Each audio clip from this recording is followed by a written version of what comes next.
En fait, il y a beaucoup de définitions différentes de ce que c'est la manipulation. Pour moi, la manipulation ne peut pas être éthique. Puis la raison, c'est que ma définition de la manipulation, faut qu'il y ait un mensonge. Que ce soit un mensonge par omission, pour moi est tout aussi un grand mensonge, qu'un mensonge, tu sais, carrément t'exagères les bénéfices, tu crées de la fausse urgence, tu crées un faux argument pour vendre ton produit ou ton service, ou tu caches quelque chose, tu sais, à ton client pour l'empêcher de prendre la meilleure décision pour lui.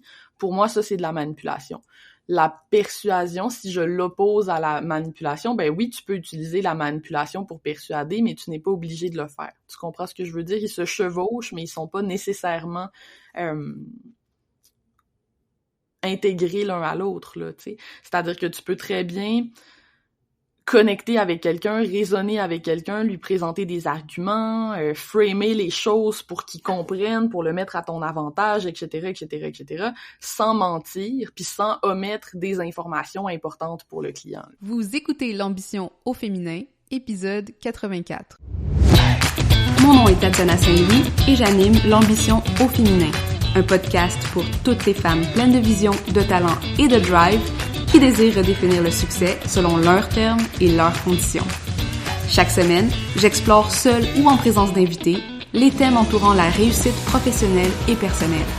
Mindset, productivité, leadership, branding personnel, c'est le rendez-vous pour réfléchir à la façon dont tu veux vivre ton plein potentiel et laisser ton empreinte dans le monde.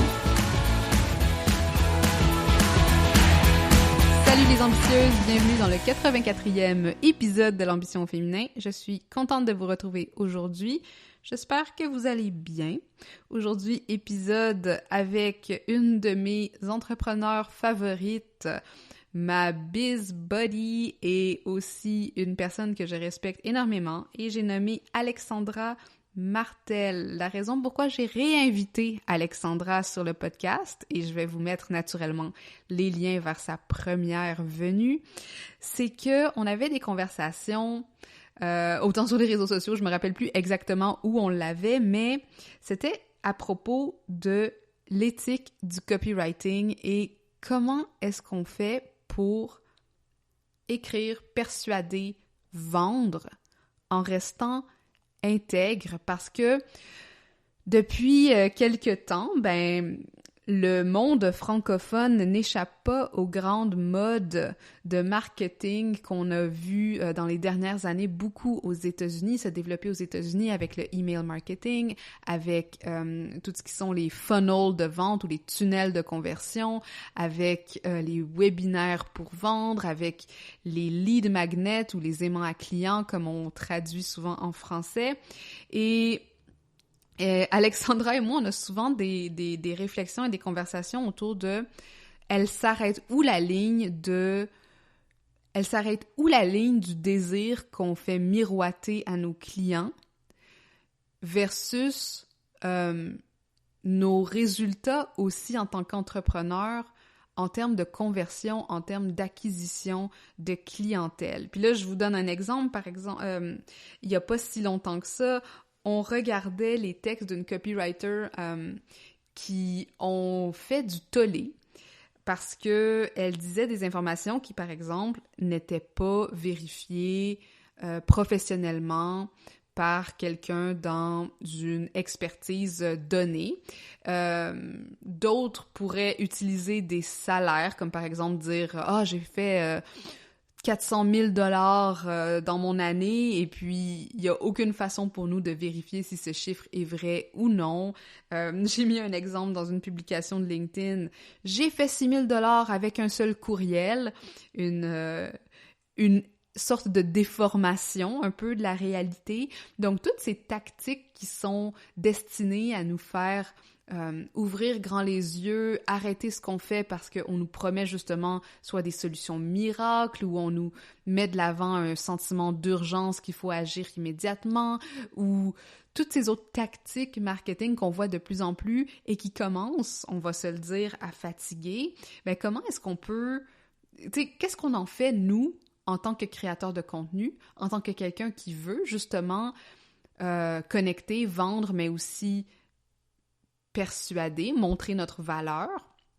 Et qu'est-ce qu'on fait aussi quand les modes, les tendances de copywriting deviennent de plus en plus ubiquitaires. Donc, elles sont partout, on les voit partout, et puis le bruit, c'est de plus en plus difficile à percer le bruit parce que tout le monde commence à utiliser les mêmes techniques, les mêmes tactiques, les mêmes façons de faire. Donc, gros sujet de conversation, conversation deep, comme d'habitude, quand Alex et moi, on parle. Je vous ajoute depuis peu de temps aussi les transcriptions de l'audio. Donc, si vous allez tout en bas de la page sur les show notes, vous pouvez aussi avoir accès à la transcription textuelle de ce qu'on dit dans le fond, sur la page de l'épisode. Et bon, pour celles qui ne la connaissent pas, je vais quand même la présenter en bonne et due forme. Alors, Alexandra Martel, elle aime les grues et sa machine expresso. Et elle aime aussi prendre des bains. Ce qu'elle déteste, écrire sa biographie à la 3e personne. Ça et le marketing plate. Ses formations sur la rédaction persuasive et le pricing stratégique ont été suivies par plus de 2500 entrepreneurs. Et voilà, donc je vous laisse sans plus tarder avec cette conversation-là et j'aimerais beaucoup ouvrir la discussion avec vous. Est-ce qu'il y a des choses qui sont faites dans le marketing en ce moment, des tactiques que pour vous, c'est comme il faut absolument que ça cesse, ou au contraire, est-ce que vous avez des fois plus d'idées de comment on doit s'adresser à notre public si on est déjà dépassé par ce qui semblait marcher hier? Et avant que j'oublie, j'ai failli complètement oublier de vous le dire, vous devez absolument vous inscrire au Festival Web de la création de contenu qui en est à sa 2e édition cette année. Donc, le Festival Web de la création de contenu, c'est un événement pan-web, je dirais, genre ouvert à tous ceux qui doivent créer du contenu, que ce soit professionnellement ou pour leur propre entreprise, ou même si vous êtes, je sais pas moi, attitré aux communications dans l'entreprise de quelqu'un en tant qu'employé. Bref, si vous avez à créer du contenu sur le web, c'est un festival gratuit qui a été organisé pour la première fois justement par Alexandra et qui va comporter une série de panels avec des experts invités qui vont parler de plein de facettes de la création de contenu, ainsi que cette année, pour la première fois aussi, des ateliers pratiques pour aller améliorer, chercher les idées, initier votre créativité autour de la création de contenu. Donc, ça se passe au festivalweb.cc. Je vais mettre le lien naturellement dans les liens de cet épisode, mais vous ne pouvez pas manquer ça. Ça va se passer du 5 au 9 juillet, donc très très bientôt. Vous pouvez dès maintenant prendre votre billet gratuit. Ça va être l'événement de l'été sur le web, je vous l'assure. Donc, sur ce, je vous laisse avec la conversation avec Alexandra. Salut Alex! Bienvenue! Re-bienvenue en fait sur l'ambition féminin. T'es une de mes premières invitées que j'avais reçues sur le podcast, donc je suis contente de te revoir aujourd'hui. Ben oui, c'est vrai, hein? C'est gros... Quel honneur! Mais tu sais, on se parle souvent, mais c'est tout le temps le fun de... Je sais pas, j'ai tout le temps l'impression qu'on aurait dû enregistrer nos conversations des fois, parce qu'il y a tellement genre de trucs, de réflexions que j'ai avec toi que j'ai pas avec nécessairement beaucoup d'autres personnes. Fait que merci. Merci d'être la personne que tu es. Ben merci à toi, je prends le compliment.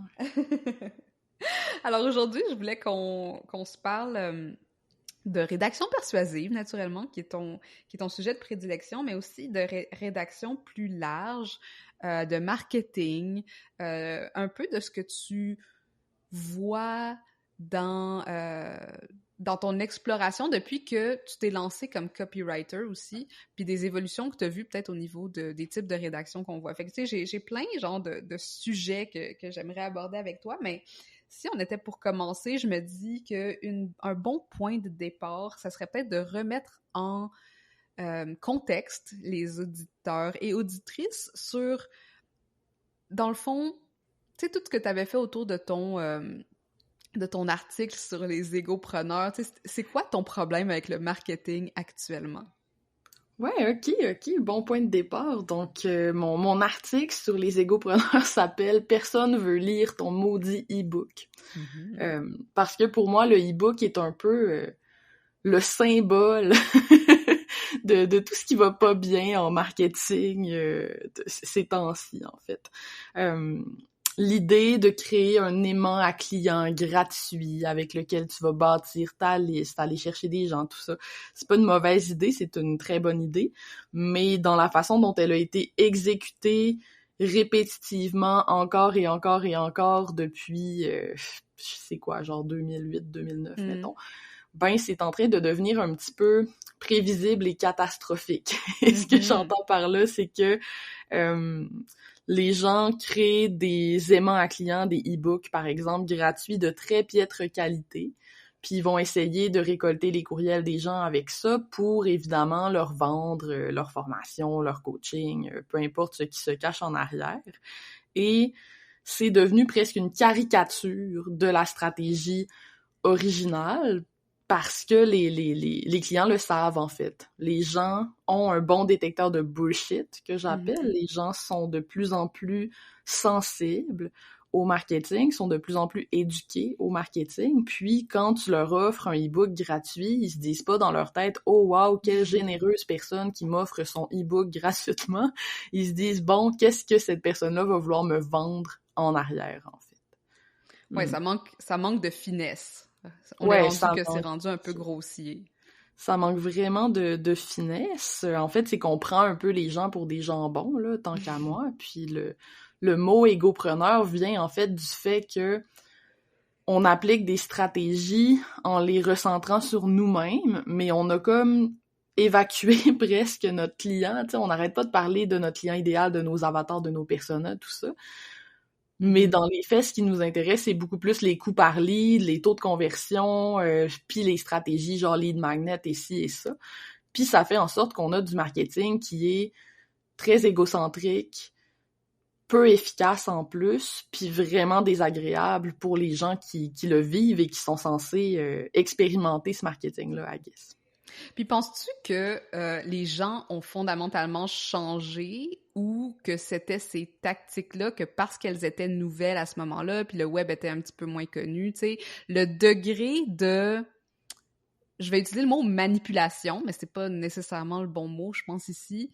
Est-ce qu'il était voulu dans les débuts de cette tactique-là? Puis là, maintenant, c'est juste parce que les gens sont plus... connaisseurs, ou c'était vraiment parti d'une bonne intention, puis parce que des gens l'ont récupéré qui n'étaient pas empreints de bonnes intentions, justement, ben là, ça a floppé.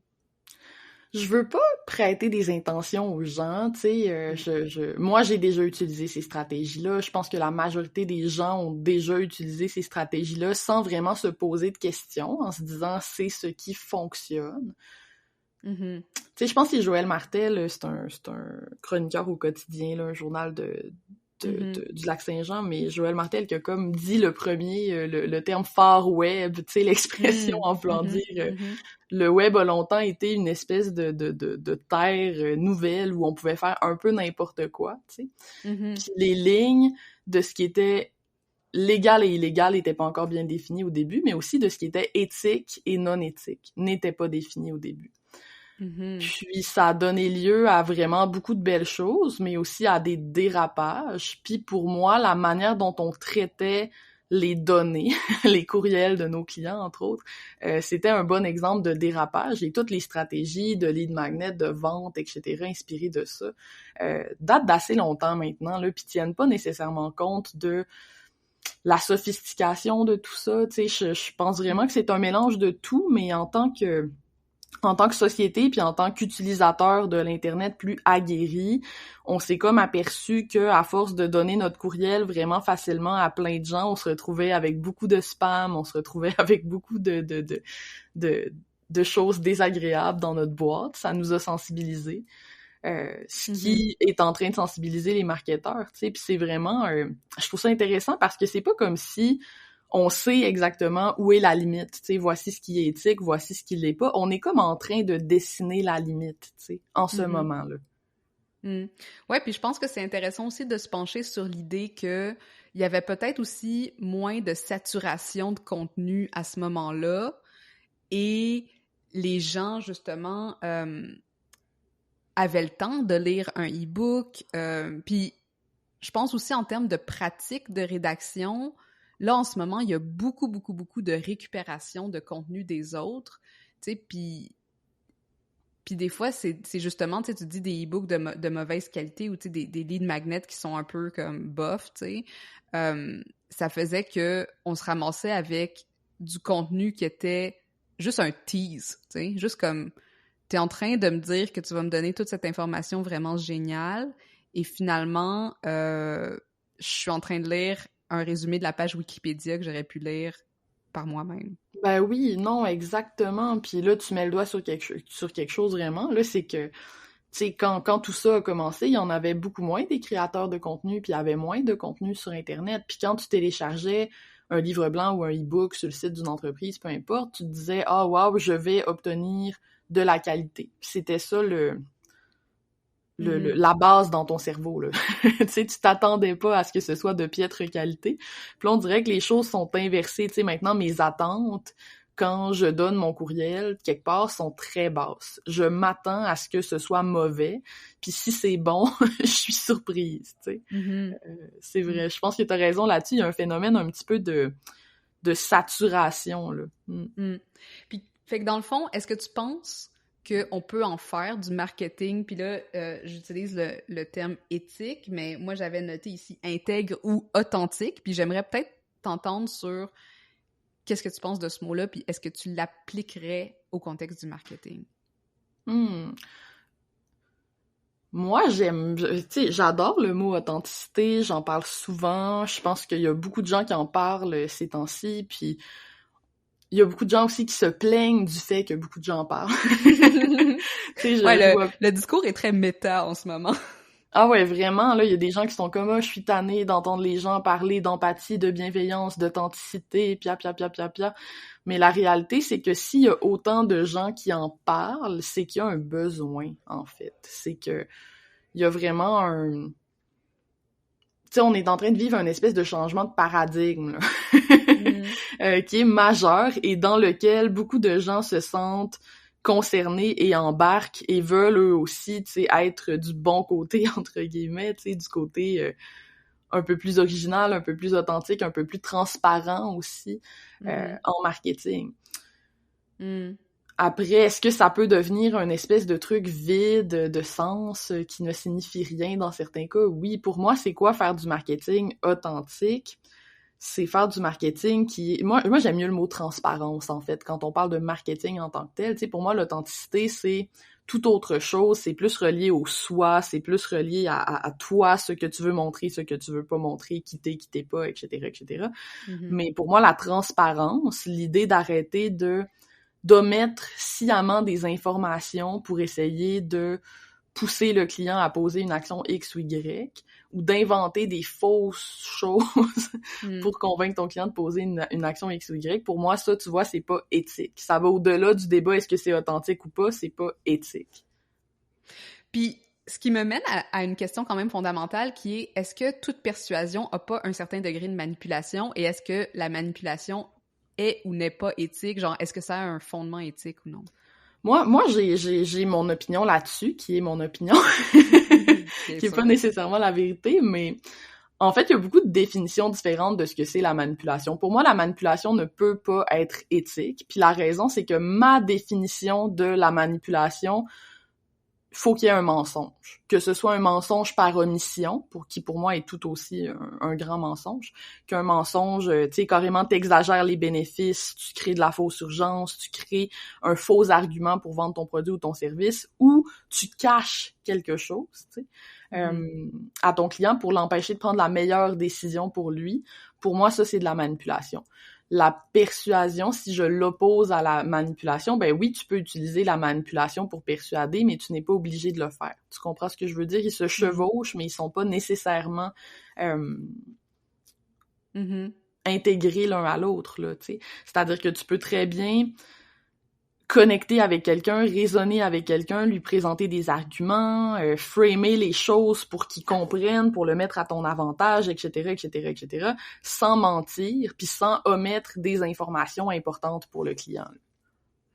Je trouve ça super intéressant parce que je suis en train d'écouter une série qui s'appelle Call My Agent, puis ça se passe en France, puis c'est des agents d'artistes, tu sais, de grandes stars du cinéma, puis dans le dernier épisode, il parlait du fait que, tu sais, c'est une industrie du désir, tu sais, l'industrie du cinéma, puis l'industrie de savoir, tu sais, est-ce que tu vas travailler avec un agent ou avec un autre, puis qui va vraiment travailler avec tu sais, les acteurs, puis les réalisateurs, il y a tout un désir là-dedans aussi. Puis là, dans ce que je t'entends dire aussi, il y a la notion de... dans le fond, c'est comment est-ce que la réalité est présentée par rapport au désir qu'on veut faire avoir à notre public. Puis c'est là que je trouve que la ligne est mince de savoir comme comment tu vas initier le désir chez l'autre. Puis là, on peut prendre n'importe quelle métaphore, genre de désir, autant genre dans le dating qu'ailleurs. Mais, tu sais, on dit souvent, genre, en amour, tout est permis. Tu sais, est-ce que dans le marketing, toi, tu sembles dire que non, mais il y en aurait d'autres qui pourraient dire que oui. Fait que, tu sais, la notion de désir est pas toujours un peu liée à la manipulation? Je sais pas, moi j'ai pas l'impression, tu sais, est-ce que t'es obligé de mentir ou d'omettre des informations pour que quelqu'un tripe sur toi, sur ton entreprise, sur ce que tu fais? J'ai vraiment pas l'impression, puis tu sais, ce que je veux dire par omettre de l'information, c'est vraiment simple, là, dans les faits, c'est pas révolutionnaire ce que je propose. Je te donne un exemple concret, là. Quand tu donnes un webinaire gratuit sur un sujet dans l'intention de vendre une formation par la suite, pourquoi tu ne le dis pas? Mm-hmm. Si tu le dis, ben t'es pas en train de manipuler. T'as dit aux gens, tu vas t'inscrire à mon webinaire, je vais te donner tant de minutes d'informations gratuites et après je vais te faire un pitch. Fin. J'ai testé ça avec des clientes. Assez tôt, là, genre on remonte en 2018 là, que je testais ça avec des clientes déjà, 2017-2018, puis tu sais, déjà à ce moment-là, on observait que les gens restaient plus longtemps à écouter le pitch du webinaire quand on annonçait dès le début puis sur la page d'inscription qu'il allait avoir un pitch. Pourquoi? Parce que les gens se sentaient respectés puis avaient pas l'impression qu'on avait essayé de les manipuler, de les piéger pour qu'ils soient obligés d'assister à un pitch. Tu vois un peu la nuance que j'essaie d'apporter. Fait que c'est pas nécessairement que c'est juste que ma définition de la manipulation inclut de l'omission ou un mensonge. Donc, si tu ne mens pas, pour moi, t'es pas en train de manipuler, t'es en train de persuader, puis il y a vraiment une différence entre les deux. J'avais un exemple, puis bon, là, on va pas rentrer dans tant de cas que ça, mais c'était vraiment un exemple, je trouve, qui était à la limite ou à cheval entre tout ça, puis ça rentre avec la discussion sur la divulgation de nos salaires ou de nos revenus, puis tu sais, beaucoup de gens maintenant commencent à dire, ben tu sais, oui, il y a les revenus, mais il y a aussi les dépenses, fait qu'il faudrait parler de revenus bruts, puis tu sais, les gens sont un peu plus à l'affût aussi de cette distinction-là, parce que souvent dans les...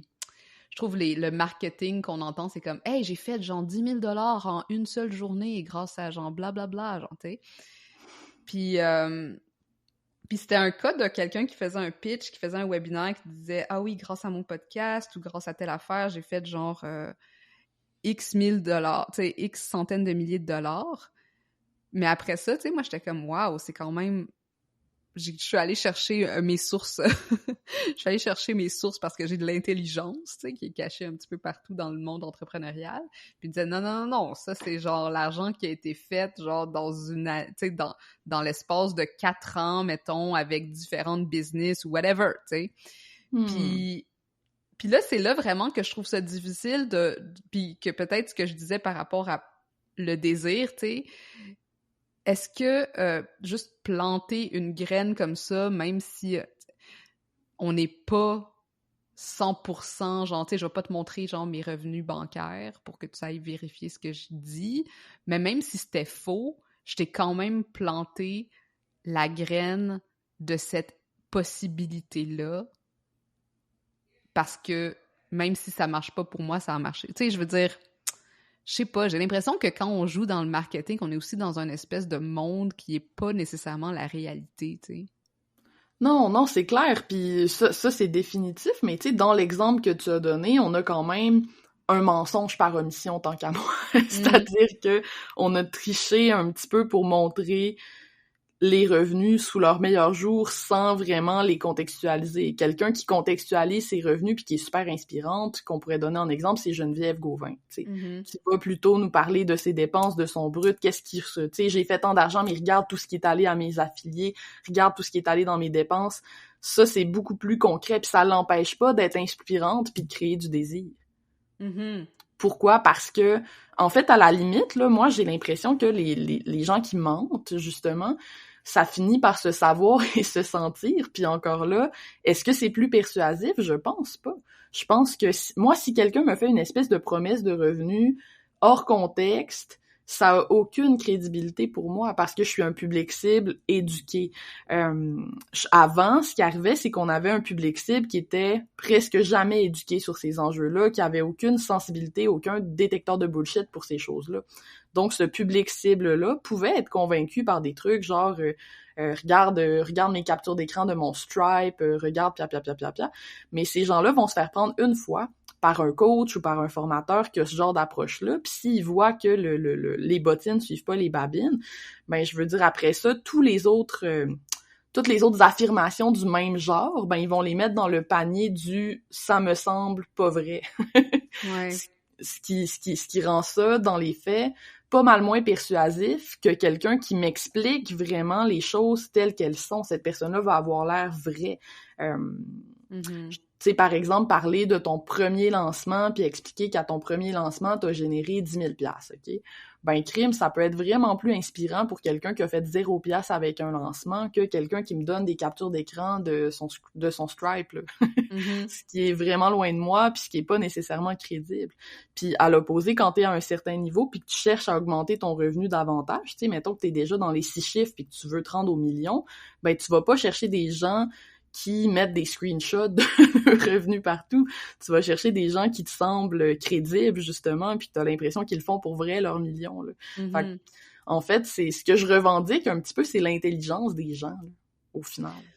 Oui, puis t'as mis le doigt sur quelque chose d'important qui est l'éducation de notre public, qui me mène à comme une question que je veux te poser, mais je suis comme pas sûre à comment ça va tomber chez nos auditeurs et auditrices, donc je pense que je veux juste le framer comme quoi qu'il y a rien d'insultant dans ce que j'essaie de faire, mais est-ce que tu vois des biais des fois qui sont soit culturels ou générationnels dans le type de marketing qui est comme acceptable, entre guillemets, en termes de tactique qu'on pourrait mettre de l'avant comme ça? Fois 1000. En fait, c'est pas toutes les niches qui ont le même détecteur de bullshit, c'est pas toutes les niches qui vont avoir la même saturation aussi dans le marché. Tu sais, cette espèce de sensibilité-là au mensonge, on va appeler ça comme ça, puis à la manipulation, c'est pas quelque chose qui est inné, je pense. Je pense qu'à la base, on a tous tendance à croire les gens, tu sais, on est un peu naïf, puis je m'inclus là-dedans, là, 100%, là. On est un peu naïf, puis on a tendance à donner le bénéfice du doute aux gens, etc. Fait que c'est plus avec le temps qu'un marché va se saturer, il va avoir des gens qui vont exagérer, il va avoir des fausses affirmations qui vont être faites, puis là, les gens vont devenir irrités et irritables à ces choses-là, beaucoup. C'est ce qui explique qu'il y a des niches où il y a une hypersensibilité, comme le marketing. Notre niche à nous, là, c'est horrible. Les gens sont très sensibles, puis il faut vraiment être intelligent puis subtil un petit peu là pour réussir à connecter quand même. La santé aussi. C'est vraiment une grosse niche, c'est une niche où il y a beaucoup de marketing agressif qui a été fait à travers les années, puis là, on est en train de voir le retour du balancier, je trouve.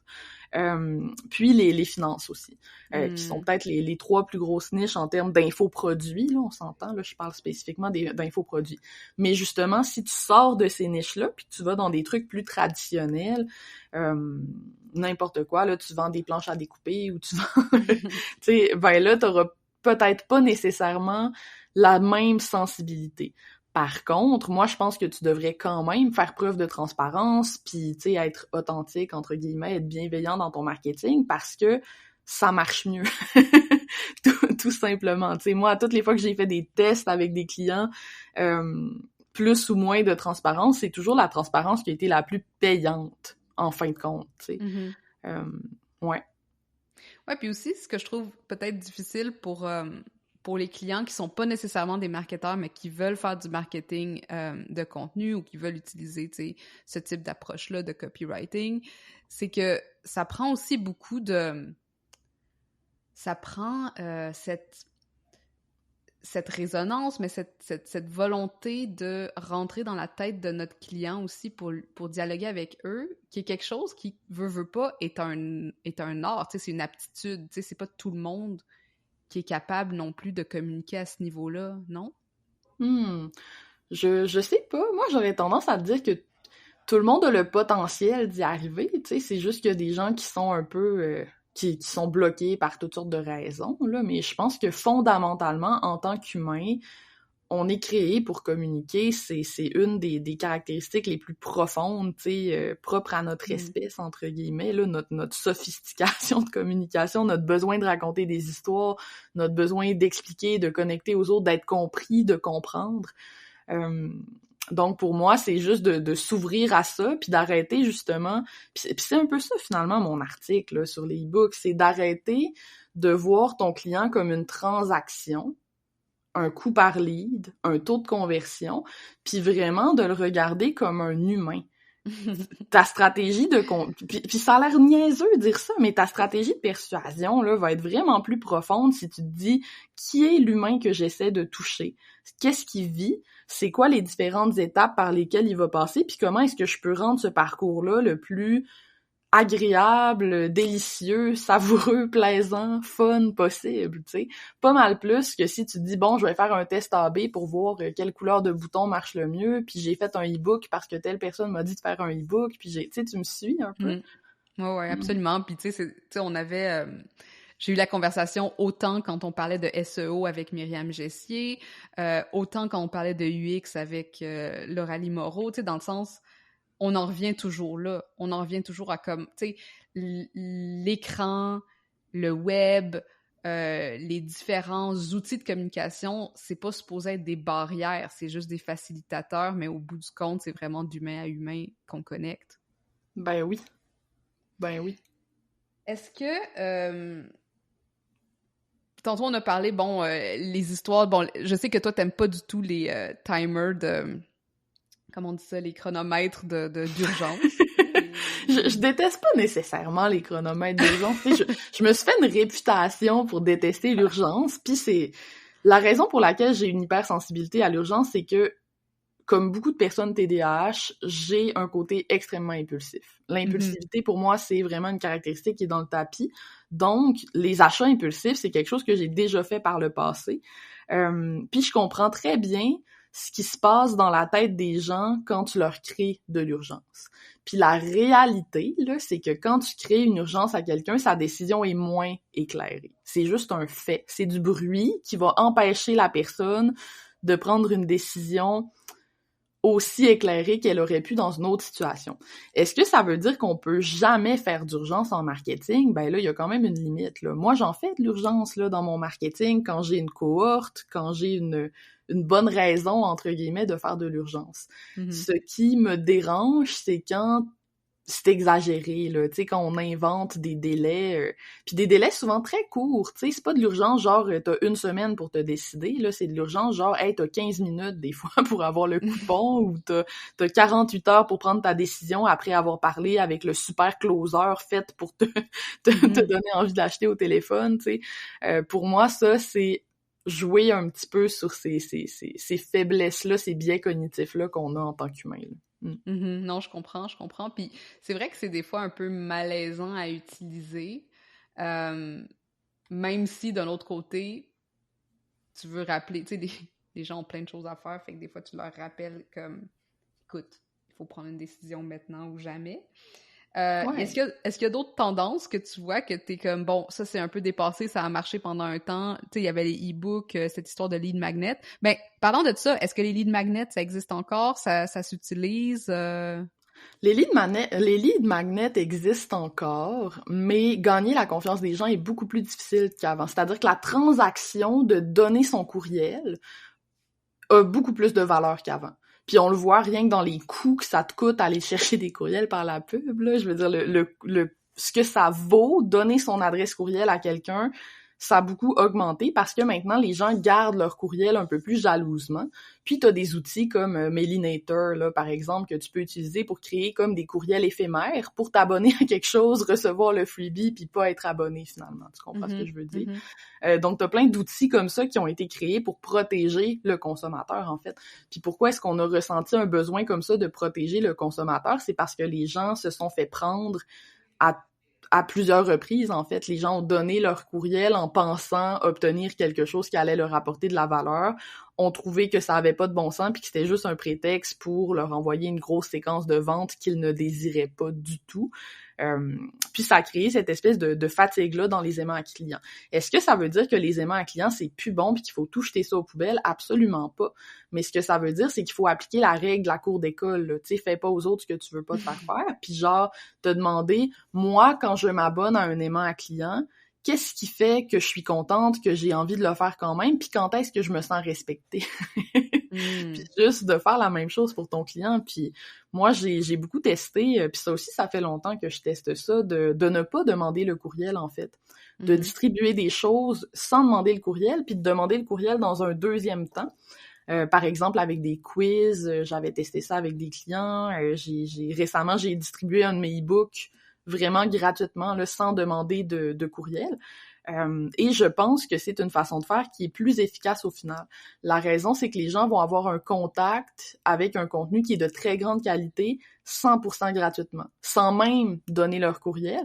Puis ça crée une confiance qui est vraiment plus forte. Ils voient que ton contenu est de qualité, puis par après, quand ils décident de s'abonner à ton infolettre, ben c'est pas juste pour recevoir le freebie, c'est pour avoir de tes nouvelles parce qu'ils ont aimé ce qu'ils ont consommé. Tu comprends un peu ce que je veux dire? Ouais, puis c'est intéressant parce qu'on en revient un peu à la base de ce qu'était le marketing de contenu plus inbound, dans lequel t'attends que les gens, soit ils tombent sur ton site, sur tes profils de réseaux sociaux ou peu importe, et prennent la décision par eux-mêmes de te suivre pour X raison ou X raison, tu sais, puis qu'ils puissent avoir l'opportunité aussi de le faire sur des plateformes qui leur plaisent, tu sais. Moi, j'aime ça. Moi, je dis tout le temps que, tu sais, je veux dire, sur Instagram, les gens, ils me suivent pour une certaine raison, tandis que j'ai mon blog, mon podcast, qui sont plus les attracteurs, genre, de ceux qui veulent de l'information régulière, tu sais, vraiment, tu peux y avoir accès publiquement. Puis l'infolettre, ben là, c'est vraiment le petit degré d'intimité dans lequel t'es comme, ben, on a connecté à plusieurs niveaux sur d'autres lieux, tu sais, sur LinkedIn, peu importe par ailleurs, où, et puis là, on passe au prochain niveau, dans le fond, tu sais. On passe au prochain niveau d'intimité. Ouais, absolument. J'aime ça, comment tu présentes ça. Nous, en tant que rédacteurs, marketeurs ou créateurs de contenu, là, tu viens de dire, bon, fais pas aux autres ce que t'aimerais pas te faire faire, mais ce que je trouve parfois qui est comme... ce que je trouve compliqué, c'est, puis quand on est dans une position dans laquelle on doit donner à des clients des résultats, c'est de lui montrer, dans le fond... Tu sais, c'est où la limite entre des tactiques que tu peux apprendre, par exemple, en termes de rédaction persuasive, en termes de marketing, et justement assurer que cette éthique-là va rester intègre, parce que veux pas, même des choses que toi, t'es en train d'appliquer aujourd'hui, il y a des gens qui commencent à te copier, puis ça aussi, ça va créer une fatigue, non? Fait que, comment est-ce qu'on peut vraiment bien faire sa job quand il y a quand même des attentes de la part du client qui ait des résultats de conversion? Ouais, c'est pas facile, puis les gens ont souvent plein de fausses croyances par rapport aux conversions, tu sais, les gens sont convaincus que si tu mets pas de l'urgence, genre 48 heures, 15 minutes, ça vendra pas. Les gens sont convaincus que si tu dis aux gens qu'il va y avoir un pitch de vente à la fin de ton webinaire, ils vont se déconnecter puis pas l'écouter. Mais dans les faits, c'est vraiment l'opposé qui se passe. Puis je trouve ça cool parce qu'ils commencent même à avoir une espèce de courant là vers plus de transparence du côté anglophone, en fait, là, chez les Américains. Entre autres, on parle beaucoup de dark pattern en UX. Je sais pas si t'as vu ça, mais un petit peu... justement les pratiques de pop-up, etc., qui capturent un petit peu le client, qui piègent le client, tu sais, les pop-up où tu as le choix entre t'abonner ou non, je ne veux pas améliorer ma vie, tu sais, un bouton comme ça, là. il y a de plus en plus... pas le X, je suis comme... Moi, si je trouve pas le X de ton pop-up, je m'en vais. Ah non, ça me rend agressif, tu sais, puis ça, c'est ça, il y a de plus en plus une critique qui est en train d'être formulée envers ces pratiques-là, mais aussi une étude de ces pratiques-là qui montre que c'est pas si efficace qu'on le pense. C'est-à-dire que si on fait un pop-up vraiment transparent, ou ce que les gens peuvent fermer, t'as des aussi bons résultats que si tu fais un pop-up, tu sais, vraiment, comme je viens de te dire, là, non, je ne veux pas améliorer ma vie, tu sais, ou des choses comme ça. De la même façon, je pense que c'est Blinkist récemment qui ont fait une étude de cas absolument fabuleuse sur leur abonnement. Dans le fond, c'est comme un service où tu peux avoir des résumés de livres, là, je sais pas si tu connais ça, c'est pas super important.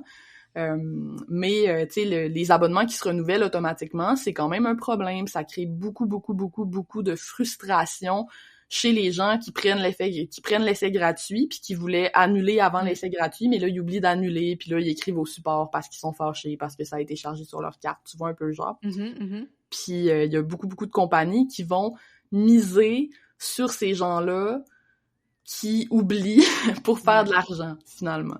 Puis Blinkist, il était tellement tanné de dealer avec le support des gens qui sont pas contents que ça ait passé sur leur carte, qu'ils se sont dit, on va essayer une approche plus transparente. Ils montrent un timeline, ils envoient une notification 5 jours avant le renouvellement, puis juste avant le renouvellement. Ils demandent aux gens s'ils veulent être avertis avant le renouvellement, etc., etc. C'est super transparent, tu vas tester ça, c'est parfait. Puis, non seulement ça n'a pas diminué leurs abonnements, ça les a augmentés. Puis moi, ça, tu vois, je trouve que c'est des preuves concrètes que la transparence, c'est pas un frein, c'est un accélérateur, c'est quelque chose qui va augmenter ton taux de conversion. C'est juste qu'on l'a pas encore assez testé.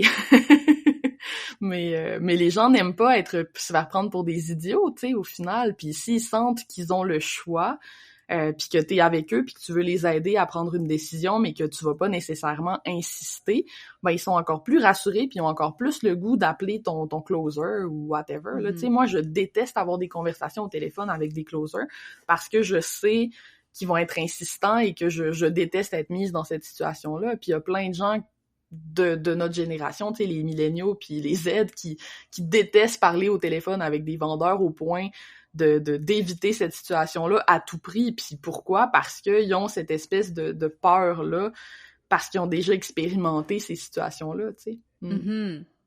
Non, c'est un vraiment bon point.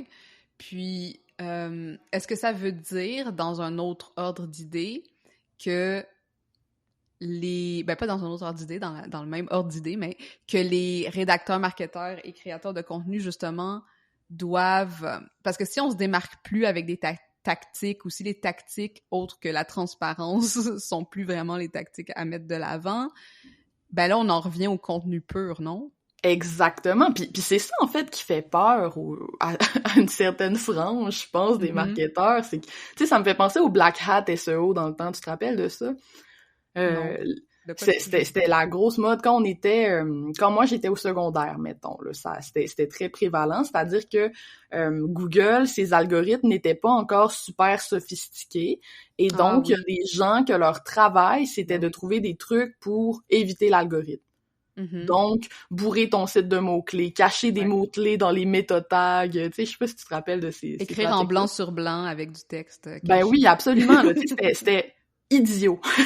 Tellement c'était vraiment idiot. Puis il y a des gens qui s'étaient bâtis une carrière là-dessus, là, qui étaient payés pour faire ça, pour trouver ces petits stratagèmes-là, ces pièges-là, en fait. Ça me fait tout le temps penser, tu sais, quand on est à l'école, puis là, t'as le dude qui est comme « Hey, j'ai trouvé genre une passe pour pas répondre à la question, pour faire... » Tu sais, c'est comme, t'as été tellement créatif pour trouver ta passe, t'aurais pu juste répondre à la question. Non, c'est ça, genre, c'est n'importe quoi. Puis tu sais, éventuellement, qu'est-ce qui s'est passé? Ben, Google a comme bouché toutes les failles, puis maintenant, c'est quoi en SEO qui fait que tu vas scorer? C'est ton contenu, c'est la valeur de ton contenu, et de plus en plus, puis ça va aller dans cette direction-là éternellement pour le futur, là. Je veux dire, si tu veux bien sortir sur Google, t'as intérêt à créer du bon contenu.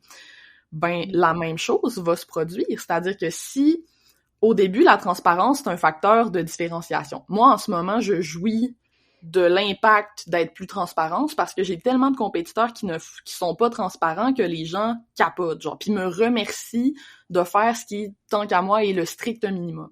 Mais mon espoir, c'est que d'ici 2 ans, d'ici 5 ans, d'ici 10 ans, tout le monde va être rendu transparent, tu comprends? Parce qu'ils vont avoir compris que ça marche mieux. Puis à ce moment-là, qu'est-ce qui va rester pour nous différencier? Ben, nos produits, man. Mm-hmm. Ce qu'on vend, notre contenu, notre façon de nous exprimer, puis c'est là que la vraie persuasion rentre en ligne de compte, tu sais, c'est pas dans les tactiques puis les stratégies qui changent tout le temps, là.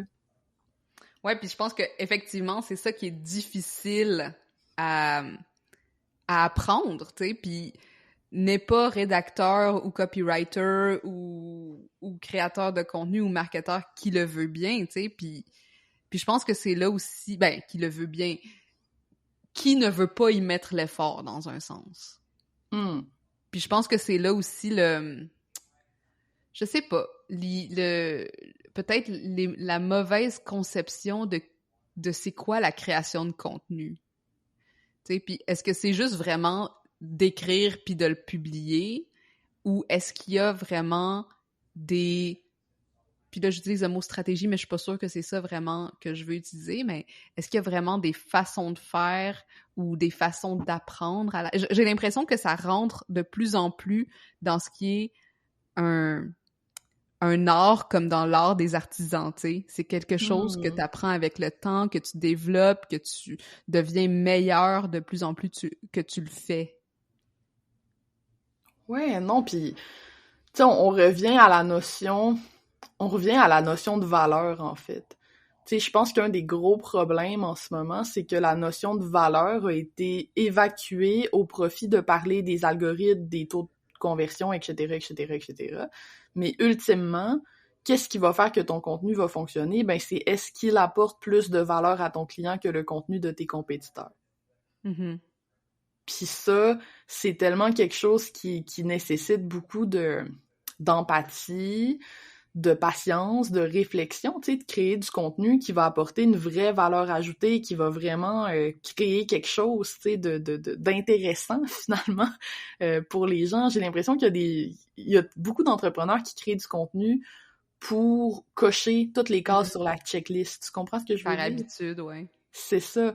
Mais ultimement, c'est pas ça le contenu qui va gagner. Le contenu qui va gagner, c'est le contenu qui apporte quelque chose. Puis quand je dis qu'il apporte quelque chose, c'est pas obligé d'être super éducatif, là, mais soit qui divertit beaucoup, beaucoup, qui fait sourire, qui inspire, qui, tu sais, c'est ça ultimement qui l'emporte, là. Puis plus la compétition est grande, plus c'est les meilleurs qui vont en sortir gagnants, c'est certain. Non, c'est intéressant, merci. C'est très pertinent aussi avec ce qu'on fait aussi at large en termes de, je pense, toi, de ton côté avec le copywriting, mais aussi tout ce que tu parles au niveau de la valeur puis le lien entre les deux. Puis ce que je fais aussi en termes de notoriété de marque et de crédibilité.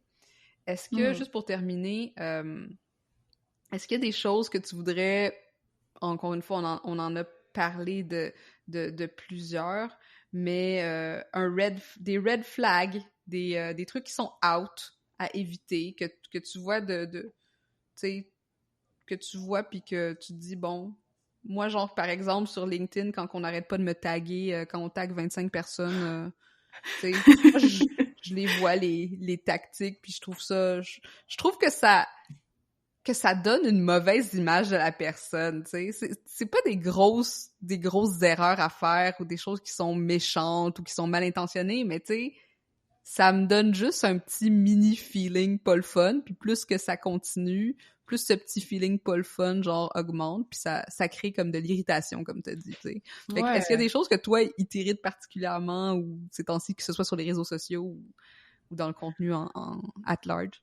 La chose que j'aimerais vraiment voir disparaître cette année, c'est les gabarits de copywriting traditionnels à l'américaine. Entre autres, commencer ta page de vente avec un interrogatoire d'avocat, là. Est-ce que toi aussi tu te sens nanana? As-tu l'impression que nanana? Les questions, genre, plus capable. Puis c'est pas que c'est mauvais, c'est juste que ça a tellement été répété que quand je vois ça, tout ce que je me dis, c'est bon, encore quelqu'un qui applique le même template, tu sais, ça, c'est vraiment fatigant. Puis c'est pas original, puis ça fait en sorte que toutes les pages de vente se ressemblent, puis c'est lourd, là, c'est vraiment lourd. Je suis tannée, puis pour moi, c'est rendu un signe d'amateurisme un peu. Tu sais, si je vois ça, j'ai pas l'impression que la personne qui écrit cette page de vente-là est formée, mettons, en copywriting, définitivement. Mais sinon, les petites modes là, sur les réseaux sociaux sont le fun à observer, puis à voir aller. Je sais pas si je veux aller jusqu'à les punir puis dire que ça n'a pas de bon sens de faire ça. Mais tu sais, il y a des choses que même moi je faisais avant que je ne fais plus parce que je trouve que là c'est too much. Tu sais, les introductions un petit peu trop clickbait, là. Tu comprends ce que je veux dire? Genre, ou encore là, t'as un mensonge. Au final, tu sais, en fait, ce qui me dérange, c'est pas nécessairement que ton introduction soit intrigante puis clickbait, si le contenu est à la hauteur de. OK? Je te donne un exemple. Quelqu'un qui me met un objet de courriel, genre t'as oublié ton chandail chez nous. OK? Ben moi, c'est sûr que je clique parce qu'en effet, j'oublie souvent mes choses chez mes amis. Puis là, si je me rends compte que c'est une compagnie qui essaie de me vendre des chandails, je vais comme vivre un sentiment de frustration plus que « wow, quelle bonne idée d'objet », tu sais, en tant que consommatrice. Donc, est-ce que c'est bon pour ta compagnie, au final, de faire ça? Probablement pas, et j'aimerais que ça cesse. Puis c'est pareil sur les réseaux sociaux, genre, si ta petite introduction est punchée puis capte mon attention, ben il faut que le punch dans le texte soit à la hauteur. Capte pas mon attention avec quelque chose de super intriguant pour me faire une publication vraiment plate que j'ai déjà lue 1000 fois. Sans ça, tu vas m'avoir une fois, peut-être 2 fois, puis éventuellement, tu vas créer une fatigue qui va faire que j'aurai plus envie de te lire. Puis ça, c'est la pire affaire qui peut t'arriver. Tu veux que les gens aient envie de te lire, peu importe c'est quoi l'introduction, parce qu'ils savent qu'il y a toujours un fond puis un contenu qui est intéressant dans ce que tu fais, tu sais. L'intention, la création avec intention. C'est vraiment ça, je pense. Ouais, c'est ça. Puis, tu sais, c'est un peu ça que je veux dire quand je dis de ramener l'humain dans ton marketing au lieu de te concentrer sur les trucs, les stratégies, tout ça. C'est vraiment cliché comme phrase de dire ramener l'humain dans ton marketing, mais je l'entends un peu au sens psychologique, là. C'est-à-dire, quand t'écris pas pour les réseaux sociaux, t'écris pour quelqu'un. Fait que peux-tu prendre 2 secondes pour te mettre à la place de cette personne-là puis te demander comment il va se sentir si je fais un clickbait de ce genre-là qui est pas payant par après, tu sais, qui est pas à la hauteur de. Ben, il va se sentir trahi, il y aura pas de fun, tu sais. Vraiment, juste avoir cette espèce de réflexion-là un peu plus long terme, mettons moyen terme, sur l'impact de tes choix. Ça peut vraiment améliorer ton marketing puis le rendre beaucoup moins dépendant des trends, puis beaucoup plus fondamentalement intéressant, tu sais. Non, c'est fascinant. Ben, en tout cas, je pense que c'est vers là que les gens essayent de plus en plus d'y aller. Puis je pense que ça commence aussi avec d'enlever cette aura autour des... Tu sais, moi, souvent, les gens vont me dire « Ah, j'ai besoin de travailler mon storytelling. » C'est comme, tu travailles pas ton storytelling, tu sais.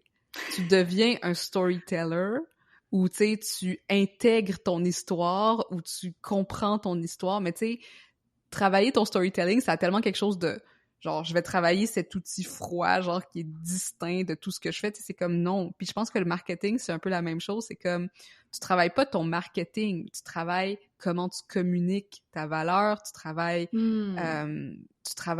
qui tu es dans le monde, tu travailles ta business et ton offre, tu sais. Tellement, comment t'es perçu par les autres, c'est quoi ton intention, ça, c'est des vraies bonnes questions à se poser. En fait, tu mets vraiment le doigt dessus, Tatiana, c'est que j'aimerais que les gens soient moins marketeurs puis plus philosophes un peu. Exact. Arrêter de se poser des questions genre comment je peux faire baisser mon coût par lead, puis à la place te demander comment je peux faire en sorte que ce soit super le fun à chaque fois lire mon infolettre? Comment je peux faire en sorte que ce sujet-là qui me tient vraiment à cœur intéresse aussi mon public cible? Comment, tu sais, ça, c'est des questions importantes qui vont faire une vraie différence dans tes résultats, pas mal plus que de respecter à la lettre la checklist parfaite du parfait marketeur de contenu. Ouais. C'est une belle finalité pour notre conversation, je pense. Alexandra, où tu veux que les gens connectent avec toi s'ils ne le sont pas encore? Je sais que tu as déjà une assez grande communauté, mais on va les pointer vers les bonnes ressources. Premièrement, ton article que je vais mettre en lien naturellement. Ouais, mon article en 5 parties. Sinon, je suis très active sur LinkedIn. Je fais à l'occasion des stories sur Instagram où je rigole un peu plus. Là, c'est moins sérieux pour moi comme réseau. Mais vraiment, c'est ça. LinkedIn, Instagram, mon site web, lesmotspourvendre.com. Et à l'automne, je vais publier un livre sur le pricing de valeur. Donc, je me permets de le plugger, dépendamment à quelle date tu écoutes ce podcast. Si tu te questionnes sur ta valeur, tes prix, ce que tu apportes concrètement à tes clients, c'est vraiment un livre qui va être très utile à beaucoup de travailleurs autonomes, je pense. Septembre, puis on s'abonne à ton infolettre pour être sûr qu'on va être au courant quand ça va sortir. Absolument. Bon, merci Alexandra, merci de ton intelligence, de tes réflexions, d'avoir poussé le sujet et de pousser dans le quotidien, dans le fond, les réflexions autour du marketing et de la rédaction et de la valeur en long et en large. Donc, je te souhaite une super belle journée, puis je te reparle super bientôt. À bientôt. Salut les ambitieuses! J'aimerais faire de ce podcast une plateforme d'échange et de réflexion autour de ce que ça veut dire être une femme et avoir du succès aujourd'hui. Si tu connais une femme dont le parcours inspirant aurait intérêt à être partagé, ou si toi-même pourrais nous outiller grâce à ton expertise ou ton expérience, rends-toi sur mtamarque.com/invité pour m'envoyer les détails. Et finalement, profites-en pour t'abonner à ce podcast afin de manquer aucun des épisodes. Et si tu es dans un mode généreux, laisse-moi donc un 5 étoiles pour aider d'autres femmes comme toi à découvrir le podcast. À la prochaine!